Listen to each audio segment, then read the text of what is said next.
The trendy café on the ground floor of Horizon Tower was buzzing with its usual morning crowd when my parents walked in 15 minutes late for our meeting. Mom's Gucci heels clicked against the polished concrete, her eyes scanning the industrial-chic space with barely concealed disdain. "Darling," she air-kissed my cheeks, "couldn't we have met somewhere more appropriate? The Plaza does a lovely business breakfast." I sipped my perfectly crafted latte, enjoying the irony. They had no idea I owned this building, including the five-star restaurant on the top floor where they'd tried and failed to get reservations last month. "This is convenient for my office," I replied, watching Dad check his Rolex, a cheap knockoff, though he pretended it was real. "Ah yes, your little workspace," he smirked. "Second floor, wasn't it? Must be cozy." Cozy. Their code word for small and unsuccessful. If they'd bothered to look up instead of down their noses, they might have noticed my actual office occupied the entire penthouse level. "It works for now," I smiled, checking my phone as another notification popped up. "Lease renewal contracts ready for signing. Restaurant reservations confirmed, all prime slots blocked. Building value up 15% this quarter. New tenants vetted and approved." "Speaking of work," Dad cleared his throat, "your mother and I were discussing your situation. There's an entry-level position opening at my firm." I bit back a laugh. His firm occupied 3 floors of my building, paying premium rent that I'd quietly raised every year. "That's thoughtful," I replied, "but I'm doing fine with my own business." "Fine." Mom's perfectly plucked eyebrows rose. "Darling, you work in a shared office space. That's hardly thriving." The shared office space she referred to was actually my property management company's public office. My real empire operated from the penthouse suite they'd never seen. "How are the renovations going?" I asked innocently, watching Dad's face tighten. "Renovations?" "In your office building," I clarified. "I heard the owner's planning some major changes." Dad shifted uncomfortably. "Just rumors. I had lunch with Bob from the management company yesterday. He assured me everything's staying the same." Bob, who reported directly to me through 3 layers of corporate structure. Bob, who'd been instructed to neither confirm nor deny any changes until today's meeting. My phone buzzed again. New lease terms processed. Security access updates ready. Parking garage reassignment complete. Top floor restaurant Phillips reservation cancelled. The last one made me smile. Dad had been bragging about getting a table at the exclusive rooftop venue for weeks. He didn't know I'd personally flagged his name for automatic cancellation. "Actually," I opened my laptop, "there are some changes we should discuss." Mom frowned, peering at my screen. "What would you know about the building management?" I turned the laptop to face them, displaying the property deed and ownership documents. "Everything, considering I own it." Dad's coffee cup crashed against the saucer. "What?" "Horizon Tower," I continued calmly, "along with the adjacent parking structure and the new development breaking ground next month, belongs to Phoenix Properties. My company." "That's impossible," he sputtered. "The building belongs to some overseas investment group." "A shell company," I corrected. "One of many I use for property acquisition. Would you like to see your new lease terms?" Mom's face had gone pale beneath her expensive foundation. "New lease terms. Market rate adjustments," I explained, sliding across a folder. "Your rent's been artificially low for years. Time to bring it in line with current values." "This is absurd," Dad blustered, but his hands shook as he opened the folder. "These rates. This is highway robbery." "That's capitalism, Dad. Isn't that what you always taught me?" "Property is power, your words if I remember correctly." My phone lit up with another update. Parking spaces reassigned. Executive elevator access modified. Building signage update scheduled. Mom's yoga studio membership terminated.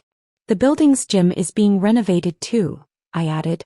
Unfortunately, your complimentary memberships won't carry over to the new facility. But my tennis group, Mom stammered. We'll need to find a new location, I finished. The rooftop court is being converted into a sustainable garden space. Great for property values. Dad was still staring at the lease terms, his face growing redder by the second. These building improvement fees are non-negotiable, I cut in. Just like the new parking arrangements. Your spaces are being relocated to B3. Great exercise climbing those stairs when the elevator's under maintenance. You can't do this, he tried. We have rights as tenants. Everything's perfectly legal, I assured him, pulling up more documents. Your original lease actually allows for all these changes. You did read it before signing, right? Their silence was answer enough. They'd assumed, like always, that their position and prestige would protect them. Of course, I continued, enjoying their discomfort. You could always relocate. I hear there's some affordable space opening up in the business park near the airport. The airport. Mom looked horrified. But all our clients might prefer a more modern facility anyway, I suggested. One with management that actually reads contracts before signing them. My phone buzzed one final time. New tenant inquiries for 15th floor. Property value assessment updated. Dad's parking pass deactivated.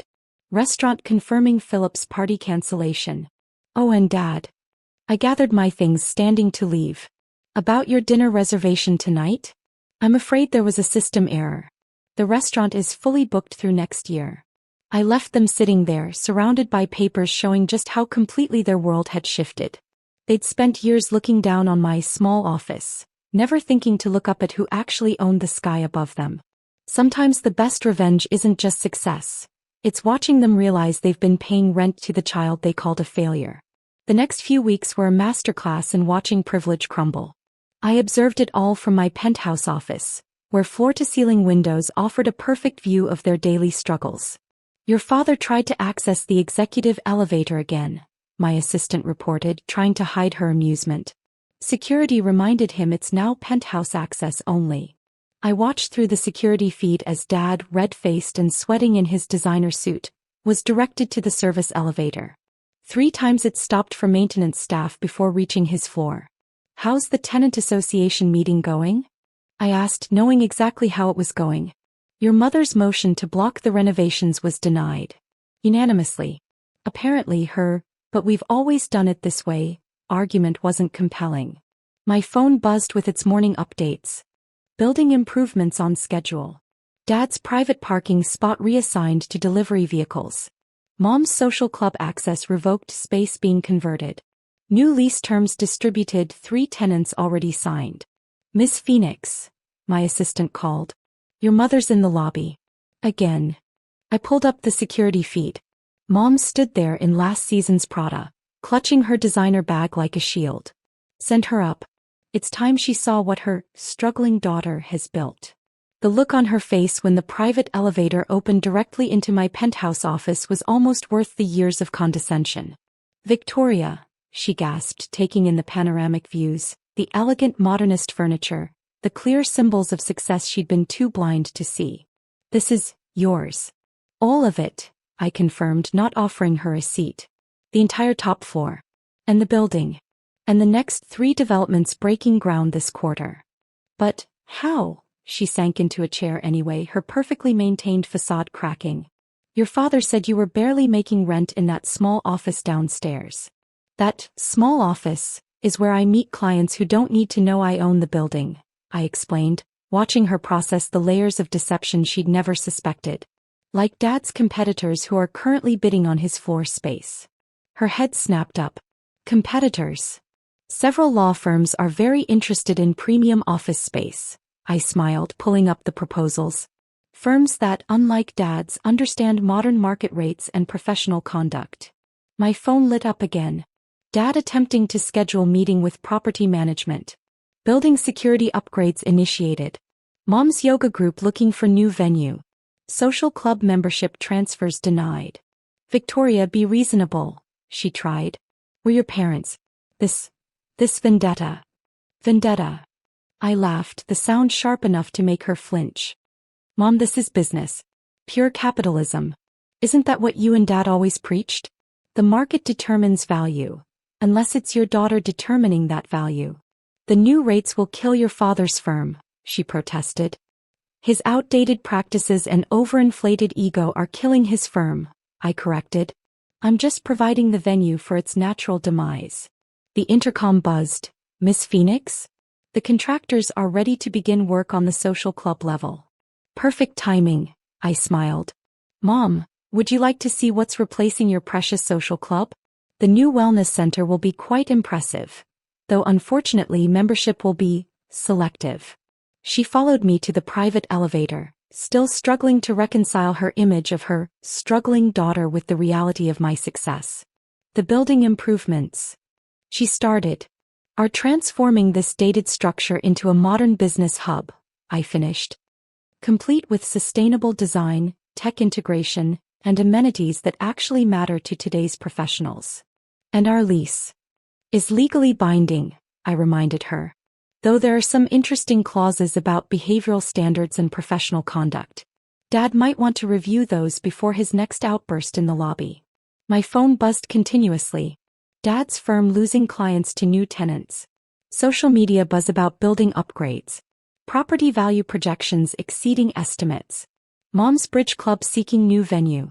The elevator opened to the construction level, her former social sanctuary now stripped bare, ready for transformation. Your father's proud, she tried one last time. If you just talk to him. Like he talked to me. I turned to face her. All those years of dismissal, of mockery, of treating my business acumen as a cute hobby? Oh, Mom. Now he can experience what it's like to be powerless in someone else's building. We're family, she protested weakly. Family. I gestured to the demolition in progress. Was it family when you laughed at my tiny office? When you told your friends I was playing businesswoman? When you assumed your social status would protect you forever? The sound of breaking walls punctuated my words, a fitting metaphor for the breakdown of their privileged world. The market's changing, Mom, I continued as she winced at the noise. The question is, will Dad's firm adapt and survive at market rates, or will his pride force him to the business park by the airport? She left looking shell-shocked, her designer heels echoing through the construction zone. Above, my penthouse office gleamed in the sunlight, a beacon of success they'd been too arrogant to see. Sometimes revenge isn't just about winning, it's about making them pay rent while they watch you win. 3 months into the renovations, my parents' world had shrunk to exactly the dimensions of their overpriced lease. I watched their descent from my penthouse observatory, each day bringing a new lesson in humility they'd never intended to learn. Your father's firm lost the Stevenson account this morning, my assistant reported, sliding a folder across my desk. They moved to Hamilton and Reed, our new tenants on the 23rd floor. The floor with the upgraded conference rooms? I smiled, knowing Dad could see their success from his increasingly empty office. How unfortunate. My phone buzzed with its daily schadenfreude. Dad's client list down 40%. Mom's social circle relocating to Country Club East. Building occupancy at 98% premium rates. 3 more law firms inquiring about 15th floor. Miss Phoenix, the intercom crackled. Your father's here. He's insisting on seeing the property owner. I pulled up the security feed. Dad stood in the lobby, his once immaculate suit showing signs of wear. Amazing how quickly appearance slips when you're paying market rate for everything. Send him up, I decided. It's time for our quarterly tenant review anyway. The private elevator delivered him directly to my success, all 5,000 square feet of it. His eyes darted around the space, taking in the original artwork, the rare sculptures, the clear symbols of wealth he'd never thought his daughter could achieve. Impressive office, he managed, trying to maintain his corporate facade. Must be nice having family money to fall back on. Family money? I laughed, genuinely amused. Dad, I built this empire while you were mocking my little business ventures. Every piece of art, every square foot earned, not inherited. Victoria, he tried a different approach. Be reasonable. These rates, these changes, you're destroying decades of business relationships. No, Dad, I corrected, pulling up the building's financial reports. I'm optimizing an underperforming asset. Isn't that what you always preached? Sentiment has no place in business, unless it's your sentiment. My phone lit up again. New tenant contracts finalized. Dad's firm, 3 more clients transitioning out. Building value up another 12%. Mom's charity board meeting relocated, space unavailable. Your mother's devastated, he played his last card. Her social standing was built on borrowed privilege, I finished. Just like your firm's reputation. Amazing how quickly both crumble when exposed to actual market forces. The intercom buzzed. Miss Phoenix? The architectural team is ready to present the plans for the new executive floor. Perfect timing, I smiled. Dad, would you like to see what's replacing your outdated office layout? The Innovation Hub concept is quite impressive, though unfortunately, the rent might be out of your current budget. His face darkened. You're enjoying this. Enjoying what? I asked innocently. Maximizing property value? Attracting premium tenants? Creating a modern business environment? Isn't that exactly what you taught me to do? I pulled up more displays, the building's transformation plans, the soaring occupancy rates, the waiting list of prestigious firms eager to claim space. Your lease review is due, I continued, sliding across a tablet. I've taken the liberty of calculating the new rates based on current market value. He stared at the numbers, his face paling. This is impossible. No firm could sustain these costs. Hamilton and Reed seems to manage, I noted. Along with the other 38 companies that signed at the new rates. Perhaps the problem isn't the market, Dad. Perhaps it's your business model. My phone buzzed continuously. Dad's parking access downgraded again. Building amenities update, exclusive access implemented. Mom's social club completely demolished. New tenant inquiries exceeding available space. You have 3 options, I laid them out clinically. 1. Accept the new rates and adapt your business model. 2. Relocate to more budget-friendly accommodations. 3. Close up shop and admit that maybe, just maybe, your daughter understands modern business better than you do. You're forcing me out, he accused. No, Dad, I corrected. Market forces are forcing you out. I'm just the property owner enforcing standard business practices. Isn't that what you always said? Business is business, unless it's your daughter's business. He left looking defeated, his shoulders slumped in a way I'd never seen. The mighty corporate titan, brought low by the daughter he'd dismissed as playing at business. My phone lit up one final time. Dad's firm filing for restructuring. Building waitlist growing. Property portfolio value exceeding projections. Mom's social membership permanently terminated. I stood at my window watching the sun set on their era of privilege. Below, construction crews transformed their former social sanctuaries into modern, profitable spaces. Their world was literally being demolished and rebuilt, and they'd have to pay premium rates to access whatever replaced it. Sometimes revenge isn't just about success. It's about making them rent space in the empire they never thought you could build.